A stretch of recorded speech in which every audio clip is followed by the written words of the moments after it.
नमस्कार, जय श्री राम। आप सभी को मेरे चैनल में आप सभी का स्वागत है। चलते हैं आज के बड़े और महत्वपूर्ण खबरों की तरफ। छत्तीसगढ़ की साय सरकार 13 दिसंबर को अपना 1 साल पूरा कर ली है। इसके एक दिन पहले मुख्यमंत्री विष्णुदेव साय ने अपनी सरकार के 10 मंत्रियों के साथ 1 साल का रिपोर्ट कार्ड पेश किया। मुख्यमंत्री ने इस मौके पर कहा कि छत्तीसगढ़ आने वाले साल को स्वर्ण जयंती के रूप में मनाने जा रहा है। सरकार ने 2028 तक प्रदेश का जीडीपी 10 लाख करोड़ तक पहुंचाने का टारगेट रखा है। इस 1 साल में प्रदेश के युवाओं का पीएससी पर विश्वास फिर से लौट आया है। सीएम ने पत्रकार वार्ता में कहा कि मोदी की गारंटी के रूप में किए सभी बड़े वादों को पूरा कर हमने जनता के विश्वास को कायम रखा है।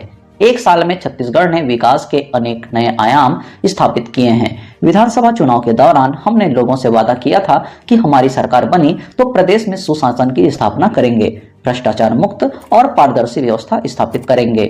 सरकार बनते ही हमने भ्रष्टाचार के खिलाफ तत्परता के साथ कार्यवाही की। जो लोग भ्रष्टाचार के मामलों में लिप्त पाए जा रहे हैं उन्हें जेल भेजा जा रहा है। साय सरकार ने कहा कि हमने बीते 1 साल को विश्वास का वर्ष घोषित किया है। पूर्ववर्ती सरकार के 5 साल का समय विश्वास के संकट के समय था। पूर्ववर्ती सरकार ने जन घोषणा पत्र में किए गए वादों से मुकरते हुए न केवल प्रदेश बल्कि लोकतंत्र के लिए ही भरोसे का संकट पैदा कर दिया था। सीएम साय ने कहा कि किसानों, गरीबों और महिलाओं से किया गया वादा हमने पूरा किया। साय ने कहा कि किसानों से 3100 रुपए प्रति क्विंटल और 21 क्विंटल प्रति एकड़ के मान से धान की खरीदी किया। धान बोनस का 2 साल का बकाया राशि भी किसानों को दिया। महतारी वंदन योजना शुरू की गई। जरूरतमंद परिवार के लिए 18 लाख पीएम आवास दे रहे हैं। तेंदुपत्ता संग्रहण दर 5500 रुपए मानक बोरा भी किया गया है। प्रतिभाओं को निखारने के लिए नालंदा परिसर की तर्ज पर 13 निकायों में हाईटेक लाइब्रेरी भी बनाई गई है। नई शिक्षा नीति को रोजगार परक बनाया है। प्रतिभाओं को निखारने रायपुर के नालंदा परिसर की तर्ज पर प्रदेश की 13 नगरीय निकायों में हाईटेक लाइब्रेरियों का निर्माण किया जा रहा है। वादे के मुताबिक हमने सीजीपीएससी परीक्षा प्रणाली को बेहतर बनाया। पूरी पारदर्शिता के साथ परीक्षाएं हुई और उनके परिणाम भी घोषित हुए। प्रतिभाओं का विश्वास पीएससी पर फिर से लौट आया है। उन्होंने अपने रिपोर्ट कार्ड में इन प्रमुख बातों को शामिल किया है। पहला, बैगा गुनिया सिरहा के लिए सम्मान निधि। दूसरा, सुशासन एवं अभिसरण नाम से एक नया विभाग बनाया गया है। तीसरा, जनजातीय क्षेत्रों में सड़क, रेल और हवाई सुविधाओं का विस्तार किया गया। चौथा, छत्तीसगढ़ जनजातीय सलाहकार परिषद का गठन किया गया।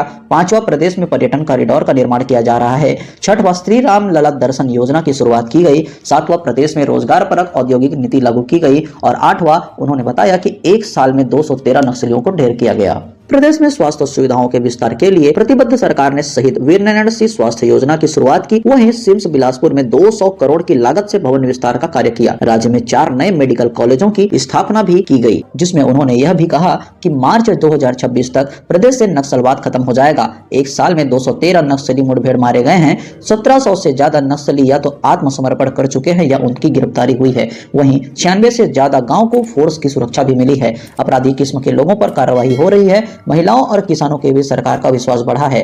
दुर्ग विशाखापट्टनम वंदे भारत एक्सप्रेस को 30% ही मिल रहे हैं यात्री। रेलवे 16 में 8 कोच करेगा कम। देश भर में इस समय 50 से ज्यादा वंदे भारत ट्रेनें चल रही है। इनमें कई ट्रेनों को यात्री नहीं मिल रहे हैं। रायपुर से होकर जाने वाली दुर्ग विशाखापट्टनम वंदे भारत भी इसमें शामिल है। वर्तमान में दुर्ग विशाखापट्टनम वंदे भारत एक्सप्रेस को 30% यात्री ही मिल पा रही है। इसलिए रेलवे इस 16 कोच वाली वंदे भारत एक्सप्रेस में 8 कोच कम करने की योजना तैयार कर रहा है, जिसे मंजूरी मिलना तय है।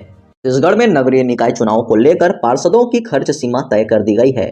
8 लाख तक खर्च कर सकेंगे निगम के पार्षद प्रत्याशी। ऐसे नगर पालिका निगम जहां 3 लाख या उससे ज्यादा जनसंख्या है, वहां पार्षद 8 लाख रुपए तक चुनावी खर्च कर सकेंगे। राजपत्र में ये अधिसूचना प्रकाशित कर दी गई है।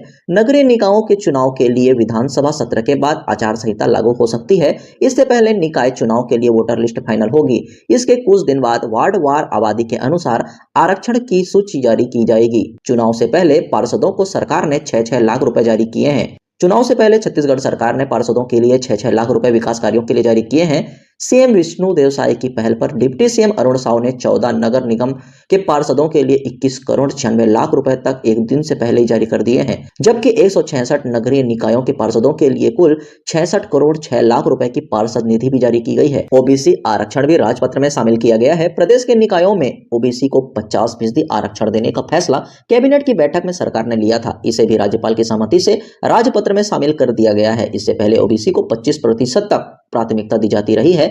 शर्त यह भी रखी है कि जिन इलाकों में SC/ST का आरक्षण पहले से 50% या उससे अधिक है, वहां OBC का 50% आरक्षण नहीं रहेगा।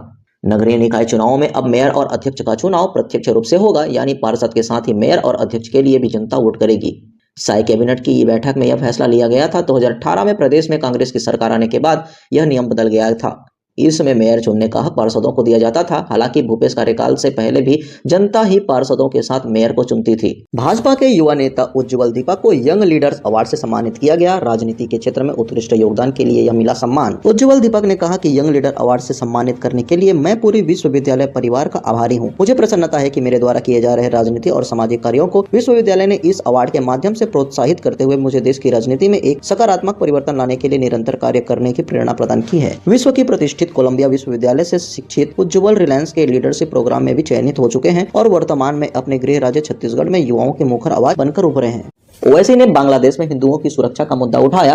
लोकसभा में बांग्लादेश के हिंदुओं की सुरक्षा को लेकर उठाए गए सवाल के जवाब में विदेश मंत्री जयशंकर ने कहा कि वहां अल्पसंख्यकों के साथ हिंसा की कई घटनाएं हुई है। हमने इन घटनाओं पर ध्यान भी दिया है। हाल ही में हमारे विदेश सचिव ने ढाका का दौरा किया था। वहां मीटिंग के दौरान इस मुद्दे पर चर्चा भी हुई थी। हमें उम्मीद है कि बांग्लादेश अल्पसंख्यकों की सुरक्षा के लिए पर्याप्त कदम उठाएगा। दरअसल लोकसभा में कार्यवाही के दौरान AIMIM सांसद असदुद्दीन ओवैसी ने बांग्लादेश में हिंदुओं की सुरक्षा और विदेश नीति से जुड़े दूसरे मुद्दों पर सवाल किया था। इसके अलावा विदेश मंत्री ने म्यांमार के मुद्दे पर पूछे गए एक सवाल के जवाब में बताया कि भारत सरकार म्यांमार के साथ बनी ओपन रीजन पॉलिसी को रिव्यू कर रही है। इस पॉलिसी के तहत लोगों के बॉर्डर के आर पार जाने की परमिशन होती है। हालांकि भारत ने फिलहाल इस पर रोक लगा रखी है।